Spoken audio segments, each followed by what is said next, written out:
भैया भैया कहता होतै भूकुर भूकुर कहता होतै भूकुर भूकुर कहता होतै यावा रसोई का गेला हो भैया जी बटकुआ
थाकले जंगले जंगले भटकले सामिनाथ के हम जगबे छी तो अपने नींद के नहीं तोड़ रहल हवे या हमरा बुझाए सुरता भूल गे या खाना खा के भूल गे उनका चलते रसोई घर में जाकर हम 56 व्यंजन बना के ले लिए इस सामिनाथ अपने खाना खा लिए कोहबर घर में फिर से आराम करा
चाल ये कैला नींद नहीं होइए से मोना बैठल छी बउआ की भेल ग मंत्री साहेब हाँ की भेल हम जुलूम यही बुझाई कोई भेल भने मर गेली हे भगवान सार सर लागा भने मर गेली बउआ छोड़ दे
समझने रही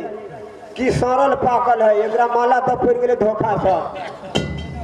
कहा कि नहीं नहीं नहीं नेंगरा रहे लुल्हा रहे ओकरे से ब्याह करबी शादी करबी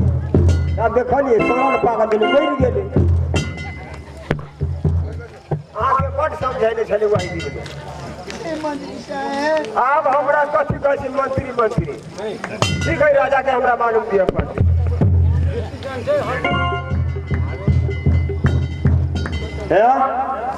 एक तो आधा महकले है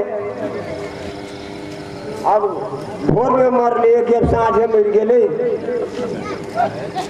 और महकाए थी कुचरी के जल्दी एक न चलू धार में डाई देखी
राजा साहब हाँ लब का जमाया फुटे के छल का सोमवार रचा के बेटी के शादी कर दिया। हाँ वो आप स्वर्गीय भागिल राजा साहब के जमाए स्वर्गीय भागेला। हाँ राजा साहब जते ये रखबू तते भारी होते जल्दी संस्कार कर दियो। अब फूल